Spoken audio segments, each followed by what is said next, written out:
Proverbs chapter 4. And, okay, I want to continue the things that we've been talking about, and it has a lot to do with the divided heart, and we've brought into this world through the instrument of our parents, and we have purpose and design. Many times we don't know, unless we're taught. I was talking to a fellow yesterday from California. He called me and we got into a long dialogue and a discussion about different things. He gets a monthly CD and he was asking a lot of questions. And so I told him, I said, it's like this.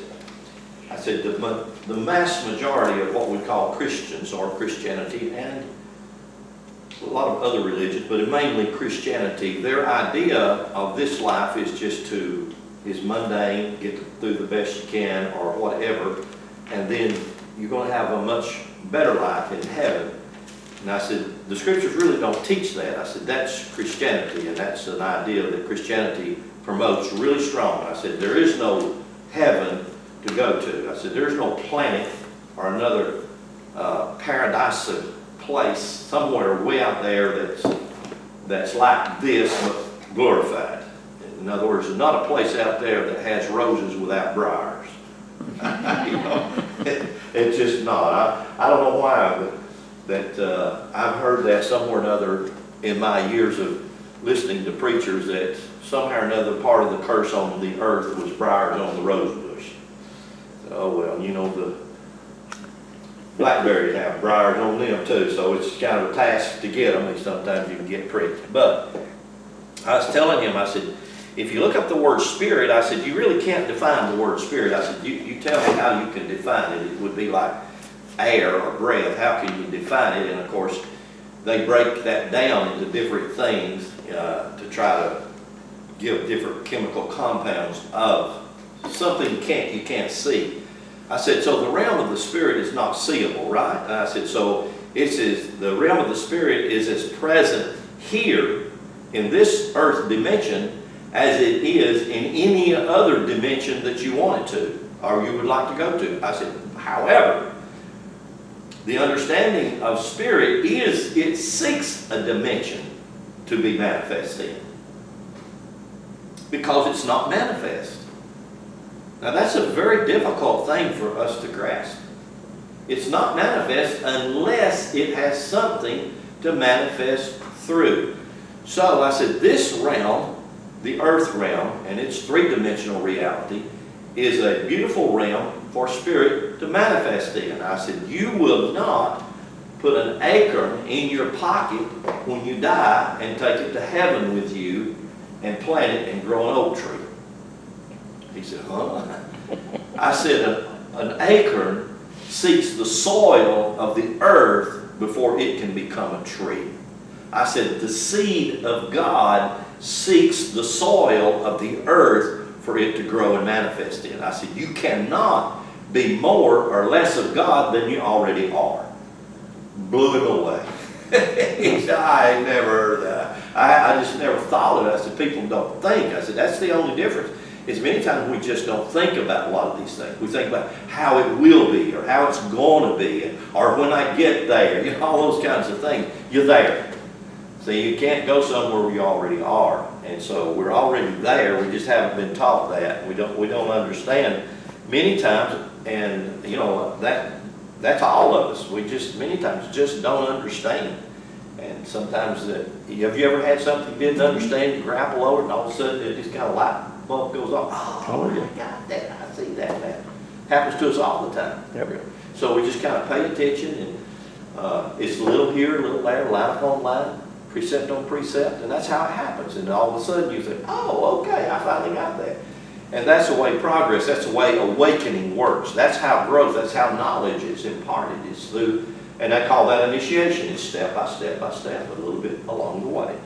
And so I started something about 2 or 3 weeks ago. I've been on that talking about light for months. And then we started talking about this passage over here in Galatians chapter 4, where Paul talked about us even though we were children and heirs of God, we were in bondage under the elements of the world.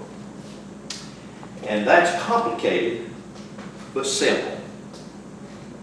Okay? What's complicated about it? Well, the complication about it is we are not taught the elements of the world or the principles or laws of the world. We have some of those that we will embrace and not recognize that we embrace them. And you remember last week I put magnetism and electricity. Those are two laws. The law of magnetism always pulls things to it or down. The law of electricity always gives or in life and gives up. So that's the law of life and death. And it's present here. This realm, there's two major laws that operate that, and that's the cardinal cross. And we'll talk about that a little bit. But we come under bondage. And even though we're children, even though we're heirs, we're children, so what happens? We have to grow up.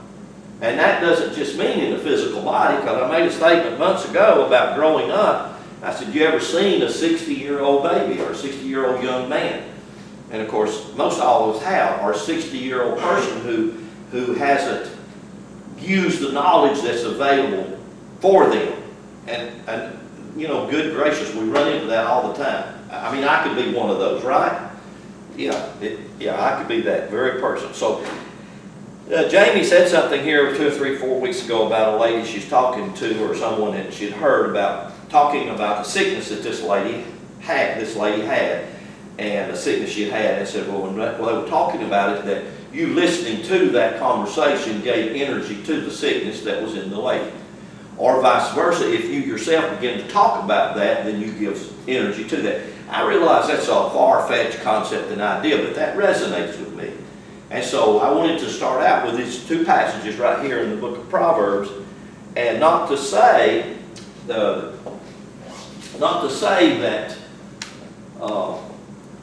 just talking, just sending words out, that all of those words that we send out are going to manifest, or they're going to happen. It's just like seeds sown in soil that's not ready for a seed.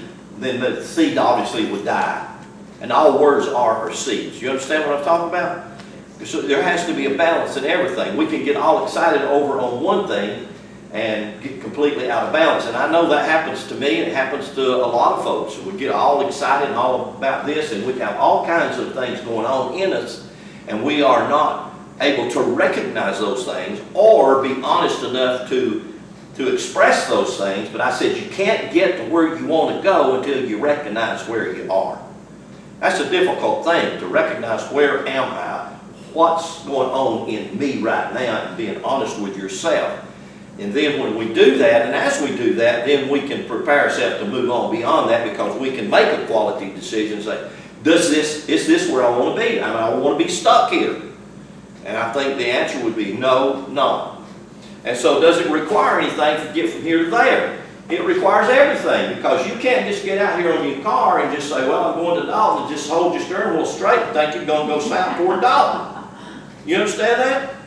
You always are constantly having to tweak the steering wheel. You notice a little bit here. Even though, I mean, driving on those roads out in Texas or Missouri or where was it, Kansas, out through there, them long, straight plains, sometimes it's just straight as an arrow. You can't just sit there and hold your steering wheel straight. There are a lot of elements that will get you off track. The wind will do it. The tilt of the road will do it. And so you constantly have to adjust. Well, that's life. We constantly need to tweak. We constantly have to adjust. Why? Because we're living under the elements of this world that try to bring us into bondage of it. But we've been empowered to live above those things. And it's using that power, drawing on that power, and actually right here, and I've got my stick man up here, the whole stick man, and the divided stick man. Because this is the issue. Right here, the heart. The heart is the issue of everything. And I'm not talking about the cardia pumper. That's not, it's actually the word heart means core, the core of your being. So if I were to say that this is your core, this is your heart, and then I put flesh on it, the flesh is not who we are, the heart is who we are. Out of the heart is what we need to be paying attention to. It's our heart. So that's what this passage says. Proverbs chapter 4, look at verse 20. It says, my son, attend to my words. And that word word there is debar in Hebrew. It doesn't mean like the things that you're saying with your mouth, words, or like the Bible. We call the Bible the Word of God. Actually, this word debar means the power, or it means provision. And so really what it says, my son, attend unto my provision. That just simply means I need to pay attention to a provision that's mine, and that provision that's mine is not outside me. That provision that's mine is in me. And that's the big error that we get into. We're always looking outside ourselves to try to find the provision or the power to empower myself. It's not outside yourself. It's in you. So that word right there, words, is not, it ain't talking about the Bible. It ain't talking about your words. It's talking about the provision, God's provision. Attend unto my provision. Incline your ear unto my sayings. Let them not depart from your eyes. Keep them in the midst of your heart, for their life, and to those that find them, health to all of their flesh. Keep your heart. The word keep means to guard or protect. It just simply means to put something about your heart, the core of your being.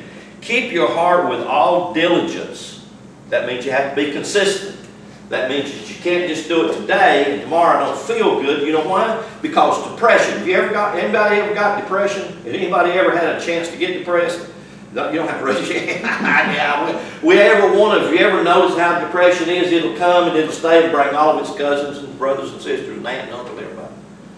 And they usually want to come stay for a while. You ever notice that? And they don't ever bring anything with them good. They want to come and take everything you got. Ain't that right? Yeah, that's how depression works for me. I can just talk about how it works for me, and I know how it is. And I don't like it. I don't like for it to come. I don't even want it to come visit. I always just say, no, you can't come here today. You can't come here. You can go on down the road. You can go somewhere else, but not here. Keep your heart with all diligence. That means I have to do it today when I feel good and tomorrow when I don't feel good. And that's the difference. That's the difference, because honesty is being honest with myself. And that's what we have to become. When I'm to the point that I'm up today and then next week I'm down, and I'm down for the next month or two, and I'm not back up, then I have an issue right here. And that's the one that I have to work on. I can't depend on something. Y'all pray for me. And what does that mean? Y'all pray for me. That's a good southern expression. Hey, y'all pray for me. About what? To do what? Well, you know, I need help. Well, hallelujah. We all do need some help. I know I do. Keep your heart with all diligence, for out of it are the issues. And this word issues from the Hebrew actually just simply means the sources of life.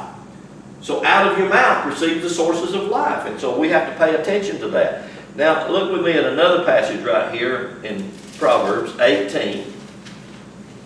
Chapter 18.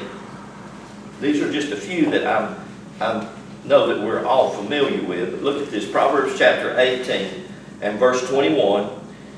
He says, death and life are in the power. That word power in Hebrew is yod, and actually the word yod means direction. So if, in other words, if you went down here and you turned left, you went over toward the interstate, you're going to go to Florida, and you got on the interstate and you turned right, you're going the wrong direction. You ain't going to get there, okay? You have to turn left. You can't turn right. So that's what this is referring to. So with life and death are in the direction of the tongue. So ever how you direct your tongue, ever how you send those words out, then that's exactly how to be manifest. I remember years and years ago when I first started hearing this concept and this idea, it blew me away. And I started to pay attention. That's all I did. I started paying attention to what I was saying. And I remember a common phrase that some of the charismatic preachers was using would be the phrase that said, well, that scared me to death. Oh, really? Are you sure that's what you want to be? That tickled me to death. Really? Did you see that's, well, couldn't it be more productive? You said, that tickled me to life. Or that scared me to life. I seen this thing someone put on there, this 84-year-old woman having her 84th birthday. And obviously she had a big family and everybody was excited for her, and she's still healthy and she's still vibrant. But she said everywhere she went for this week, they would hide in a closet or in a door, her family or friends, different members, and they would jump out and scare her. And so she said a few blooping words several times when scared her so bad that she said, y'all gonna cause me to have a heart attack and die, you gotta stop doing this. But she was obviously strong enough to handle it. So death and life are in the direction of the tongue. So we can do that. I mean, you and I can do that. Go with me now to Philippians and the book of Ephesians. They're next to each other, Philippians and Ephesians.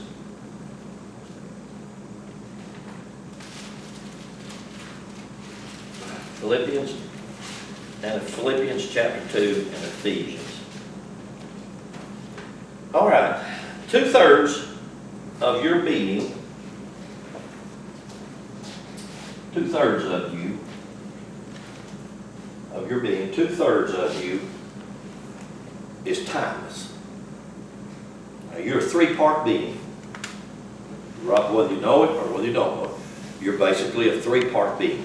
2/3 of that 3-part being is timeless.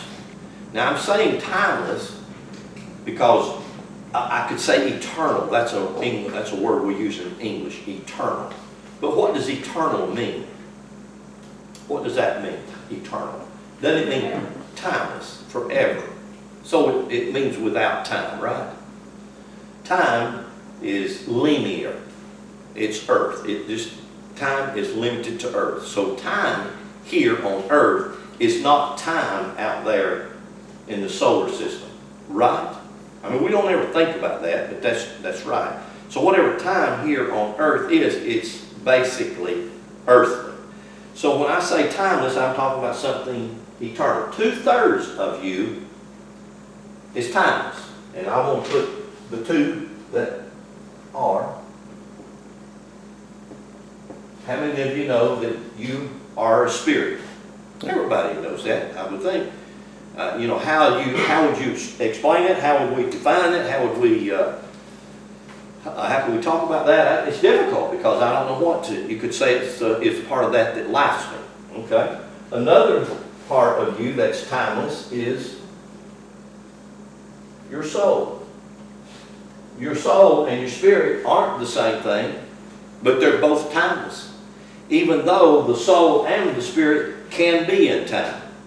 Now that's a conundrum. That's a paradox. How can something that's timeless be in time?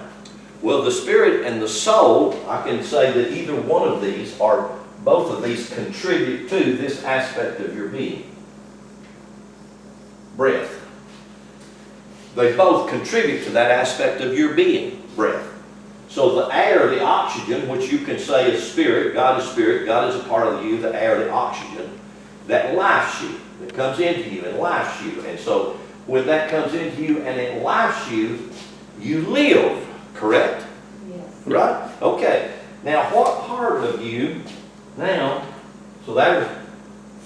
so there's one part of you, there's the second part of you. What part of you is in time? Absolutely, that's exactly what it is. B-O-D-Y. Your body. Your body. That's a part of you that's in time. And in time, your body constantly faces these situations and circumstances. Correct? Yes.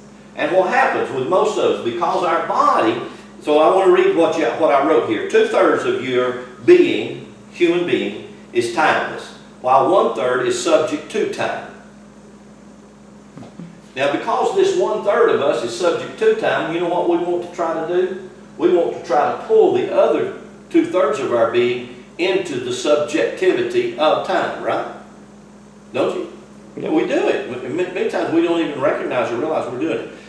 2/3 of your being is timeless, while 1/3 is subject to time. There are some things that are timeless or eternal and yet are in time. And there are in time those timeless attributes and qualities. That's a tongue twister, isn't it?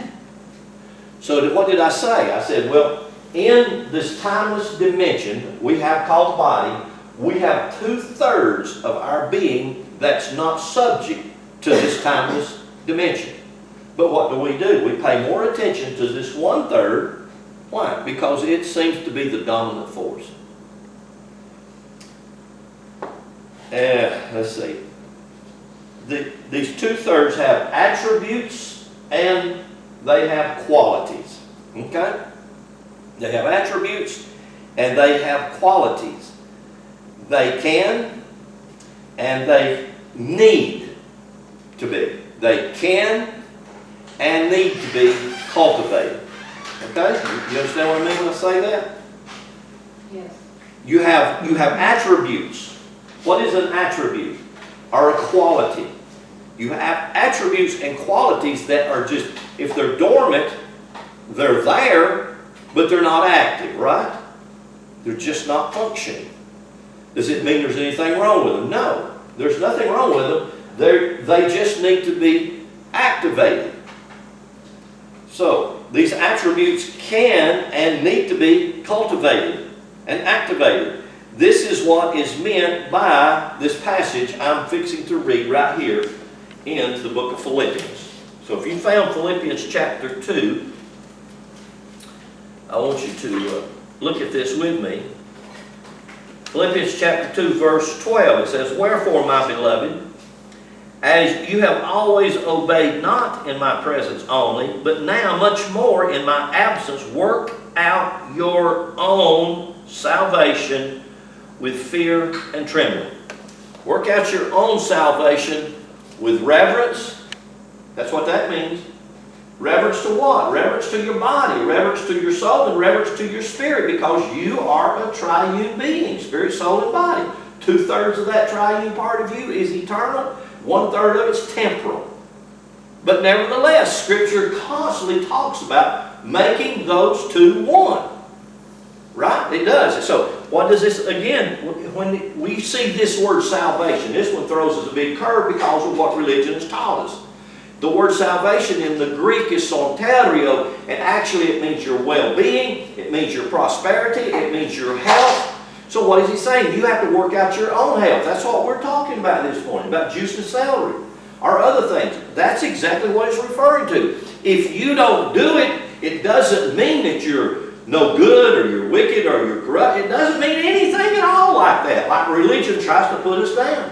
I seen someone posted a letter, I don't remember who it was, from this Baptist church that was written to this lady who was a member of this Baptist church because she had chosen a gay lifestyle. They wrote her a really, put her in her place, said, because you've chosen this, you're going to go to hell, so we excommunicate you. So you're no longer a member. Well, that kind of religious garbage is what we've been faced with for hundreds and hundreds of years. People are on their own journey working out their own stuff, period. And it ain't got nothing to do with the rules and the laws and the regulations of God or the church at large. It doesn't. And I know I've been in a lot of trouble by saying that. But nevertheless, when it says right here, you work it out yourself what's working best for your wholeness, your prosperity, your well-being.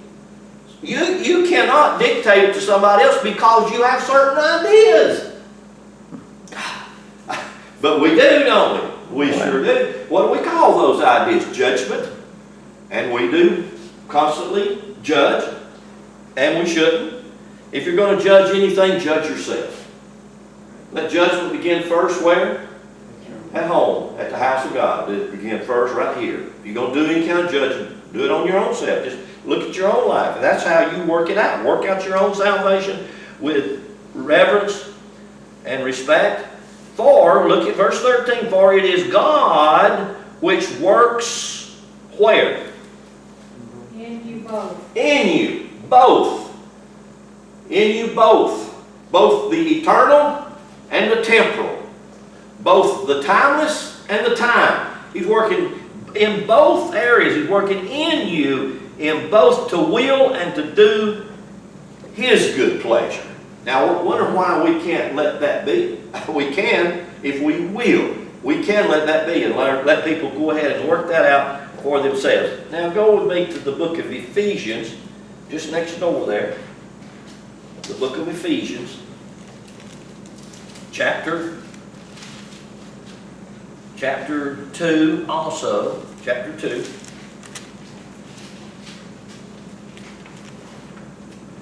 And look at verse 14. Verse 14. It's chapter 2, verse 14. It says, "For he is our peace." He is always referring, in Scripture, he is always referring to the Christos.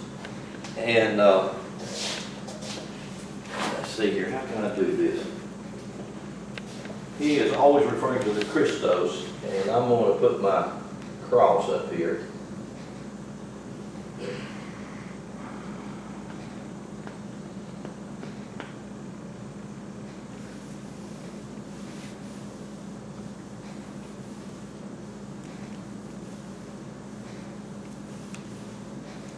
Now, y'all can read that word, can't you?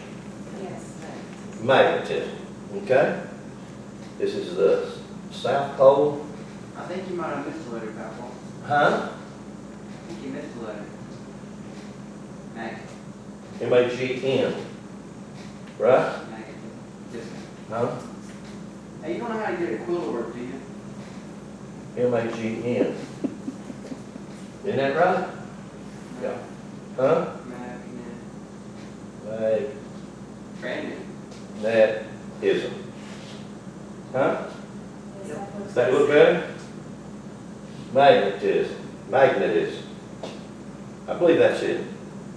Come on, y'all help me out.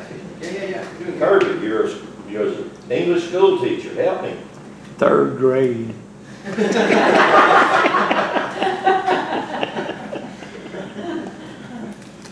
never claimed to be much of a speller. I am not good at that.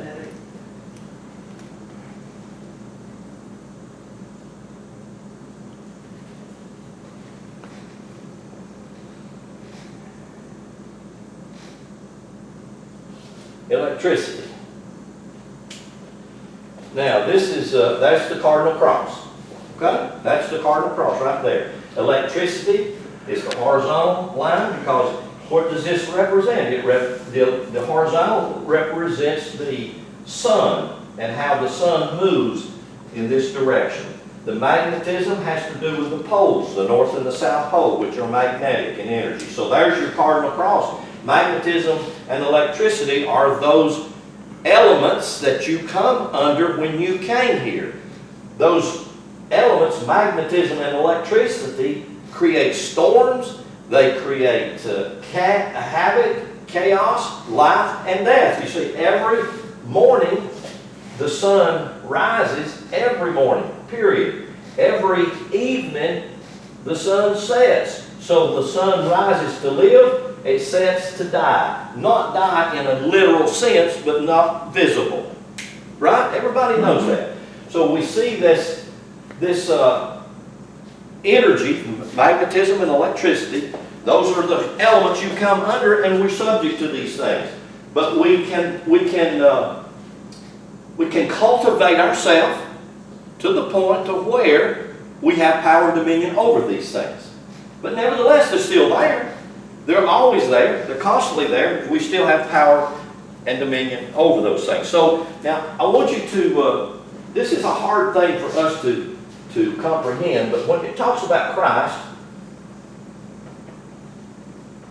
Christos, that's the Greek, Christos, it talks about Christ, and it uses this, they use this, I think it's called an adjective, him, is that an adjective?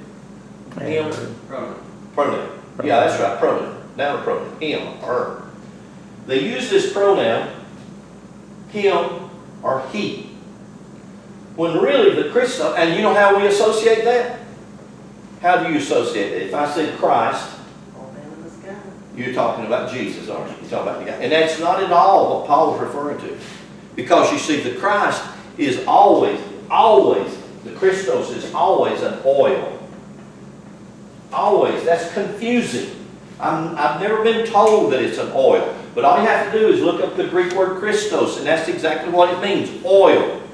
But yet it's always calls the oil a hymn. Why does it do that? It's doing that because it's referring to these elements that are here, because they life the things that are in this dimension. And that's how Paul uses that phrase. That's how he uses it when he's talking about the Christ right here. So when you read it, immediately you're going to think about what they told you about this guy that was hung on the cross. Isn't that true? This him that was hung on the cross, right? Well, this him that's hung on the cross is every human being. Every human being is hung on this cross of electricity and magnetism, because it's electricity and magnetism that creates matter, material, this physical world. So here we go. Read this with me. Verse 14. For he is our peace, who hath made both one. He's made both one. What both is he talking about? He's talking about this right here. He's talking about the spirit and the body. And of course the soul is that is like a universal between the spirit and the body. The soul is the information part. Even though it's eternal, it's the spirit. He's made these both one. And you know what they try to teach? I remember in Bible school, Bible study, they tried to teach me that was referring to the Jews and the Gentiles. That was the both that he's trying to bring down a separation between the Jews and the Gentiles. And I said, well, who are the Gentiles? The Gentiles then, of course, was all of the people on the earth, and the Jews was representative of the supposedly Hebrew people. Which is not true. That's not what it's all referring to. It's referring to that right there. It's referring to the timeless aspect of you and the time aspect of you. So watch what he said. He broken down the middle wall of partition, verse 15, having abolished in his flesh the enmity, the law of commandments. That's the ordinances that we come under. And this has all been abolished in your body. It has, even though you succumb to it. For to make in himself of twain one new man, so making peace. And he hath reconciled both, verse 16, unto God in one body by the cross, having slain the enmity thereby. Now, I know that's difficult, but he has reconciled both. He's reconciled the part of you that's timeless and the part of you that's in time. They're both there.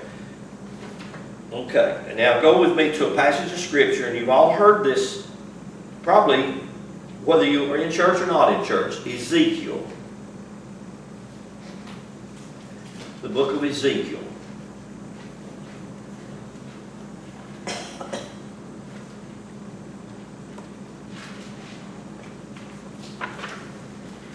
Ezekiel chapter 18.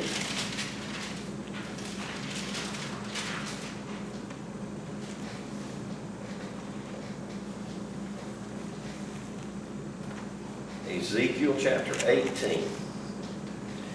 And verse 4.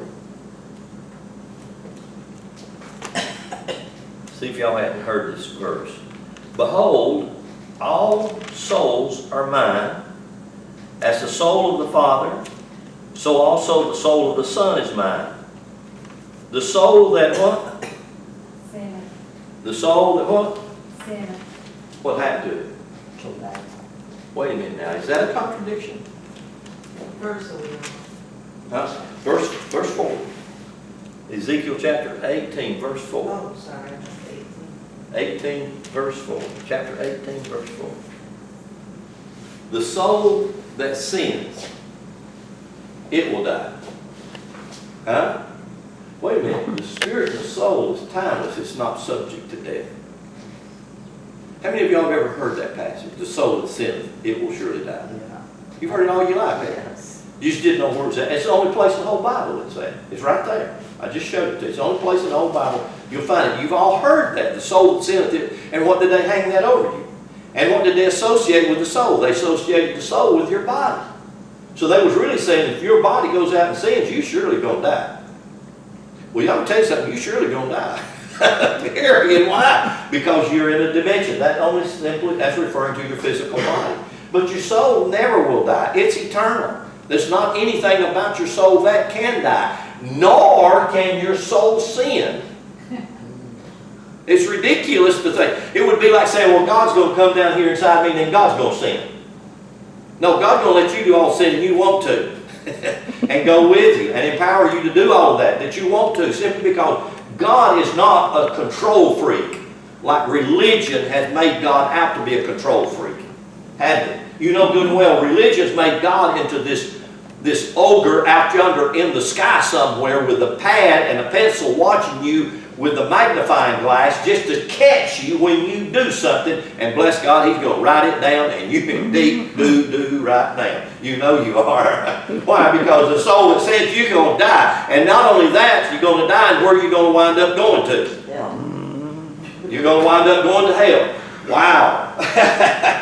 I mean, good graciousness. And we all have been subjected to this kind of ignorant, blind, dumb teaching, and yet we don't know what to do about it. Well, shake it off. One thing, shake it off. And that's really hard because we are so ingrained with these ideas that Adam and Eve made a mistake. They sinned, brought the whole human race down, so it's really not my fault, it's her fault, their fault, Satan's fault, the devil's fault. Besides that, the devil's out to get me any way I turn. That's just good preaching. I mean, all you got to do is just start preaching against the devil. You better watch out. When you leave here, you go out to get, the devil's liable to get you. They got you so terrified, the devil's going to get you. I mean, the devil done got you. And you're going to go to hell. Wow. We have been really brought down under all of these crazy ideas. The soul that sinneth, it shall surely die and go to hell. We did that right. Well, let me tell you, the conundrum to all that is, number one, the soul can't die, it's eternal. Number two, the soul does not sin. It does not. It doesn't partake in sin, although it in you and through you does partake in sin. Sin is just simply missing the mark. It just simply means you did not hit the target. You went out there and I told you to turn left, that'd take you to Florida. You went out and turned right. Big deal. You got to Chattanooga, guess what you found out? You're going the wrong way. Most people find that out. They don't have to go too far off the trail. Most people, transgression just simply means I got off the trail. And if anybody here has ever done any hiking at all, and you've ever gone out in the woods, and you can realize real quick when you get too far off the trail, I'm off the trail.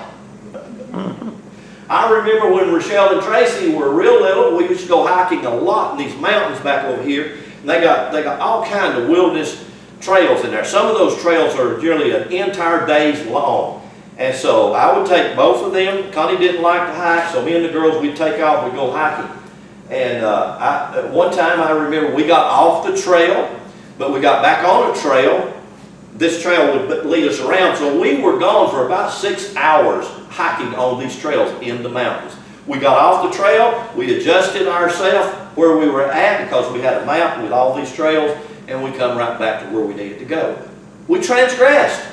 We didn't have to go to hell because we did it. We was off the trail, we just made the tweaks and the adjusts that we need to get right back on the trail. That's what the word transgression means.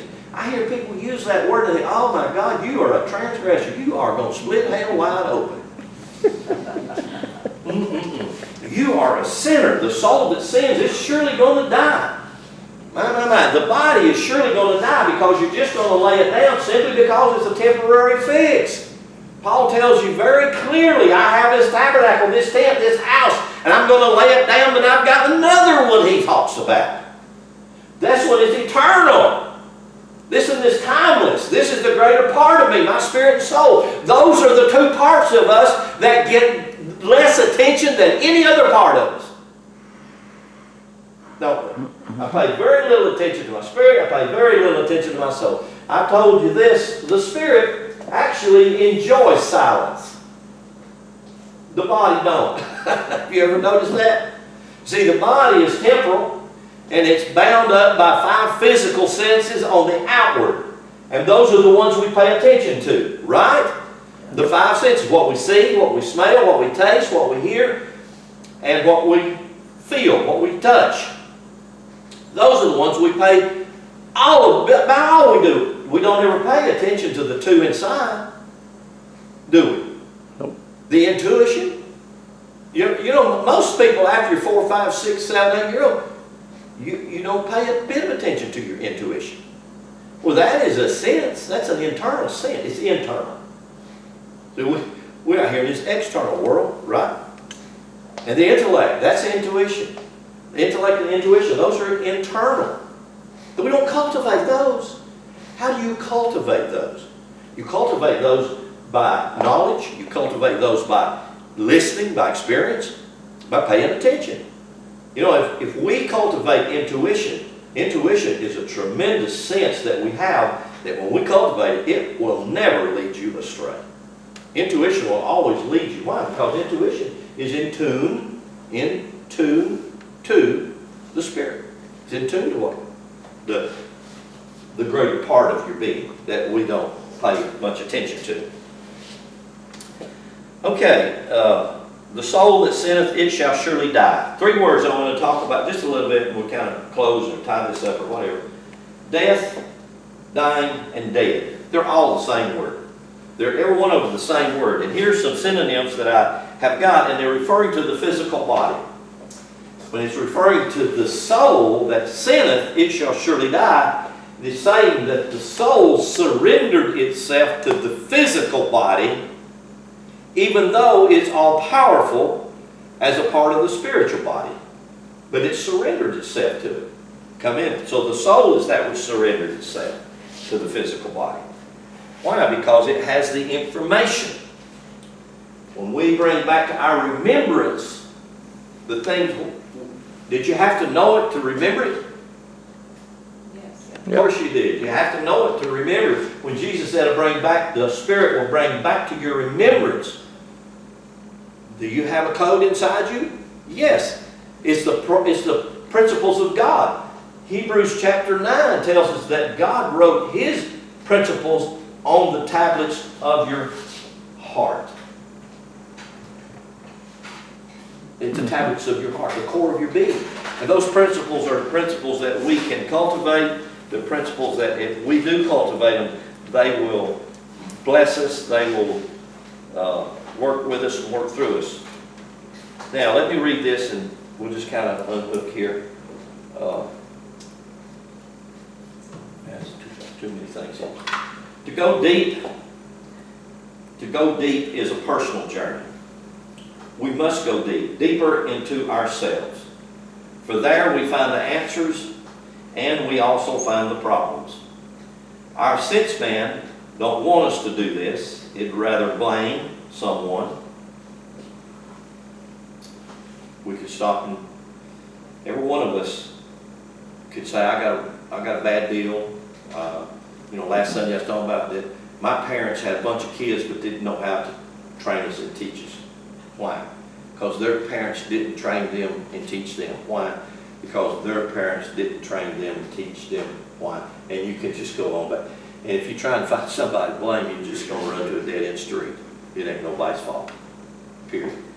It is what it is. I mean, it really is what it is. What are we going to do with it? What are we going to do about it?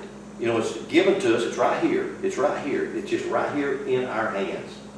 I mean, this is right here. I mean, I feel we're right on the threshold of something phenomenal, big. I know we are. I know we are. And that is that we're going to break out and be what we've always been designed to be. All powerful, overcomers. And we're doing it. We're going to break out in our health, the well-being of our body. We're going to break out in our wealth, our financial well-being, prosperity. We're going to break out in peace. We're not going to live in these turmoil, arguments, fussing, fighting. How many of you have ever noticed how that a good fuss will just bring you right down to the pit of hell? It drains all your energy. Yeah. It just takes it all away from you. You can't blame someone. Our sense man wants to do this. He wants to blame someone or something or some event. He said, she said, they said, he did, they did, her, da, da, da, da. As long as our senses, which is our physical five senses, as long as they can keep us looking in the past or looking to the future. That's going to be. It'll hold us a slave to ourselves.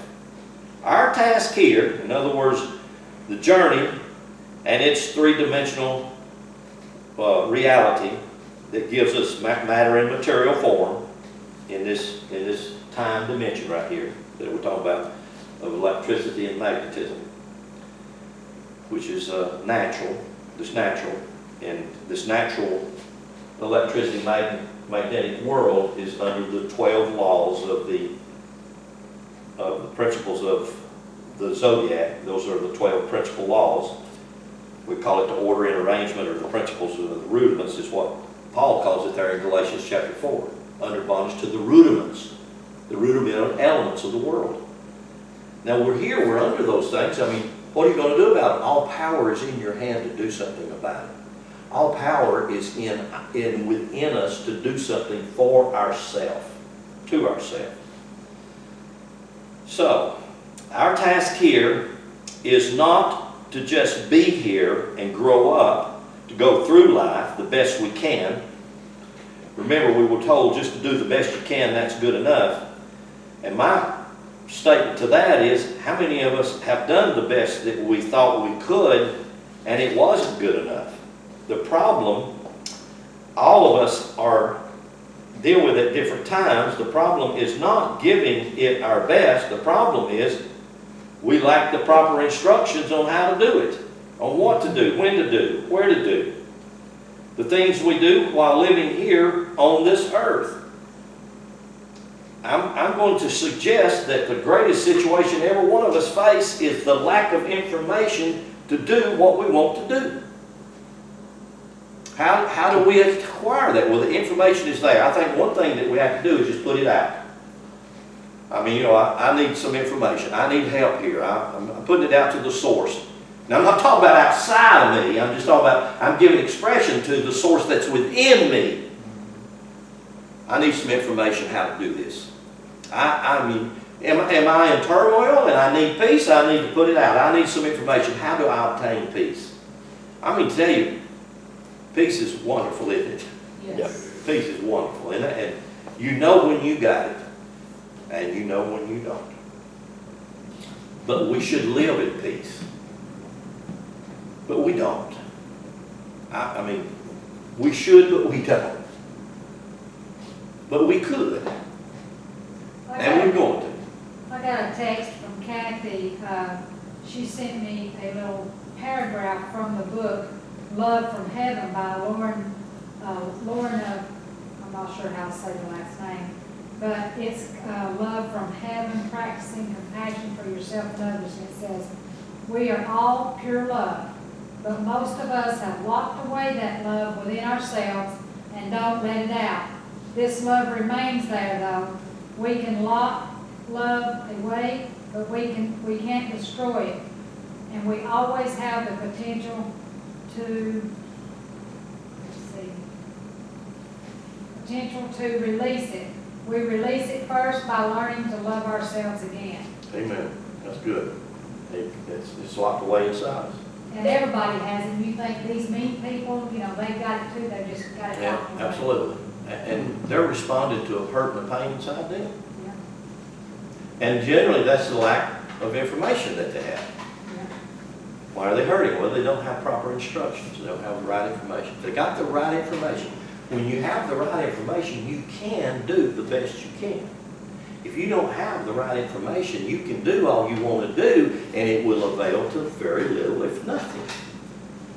The proper instructions on how to do, what to do, when to do, where to do, the things that we need to do while living here on the earth. Our ideas we gain while growing up in our environment and our culture or religion, in other words, our ideas about spirit, soul, and body are given to us by religious dogma to keep us from manifesting the true self. Our true self-purpose is to manifest the divine, human, That's the one Paul is talking about. Both becoming one, the two, the peace between the two. Our true self-purpose is to manifest the divine human as one. We want to get out of the body to solve the problems that's in the body, and you can't do it. It has to be done. There is no other way. There's not a shortcut.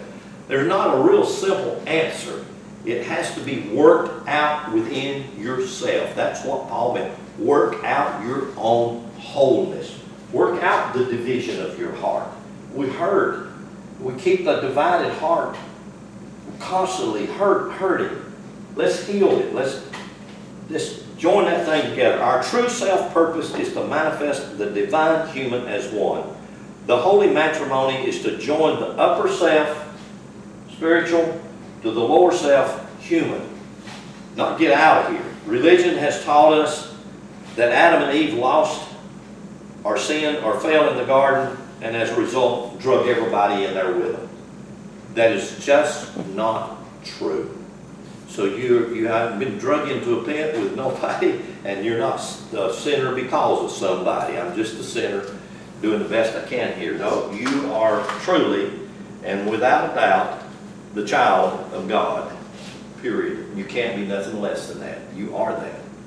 So marrying the two and realizing that 2/3 of me is spirit, soul, and 1/3 of me is the body. And getting the upper hand on that by simply the right information, the right instructions will empower me to be what I have been built and designed to be. See ya. Amen. I'll quit right there. So, important what you say.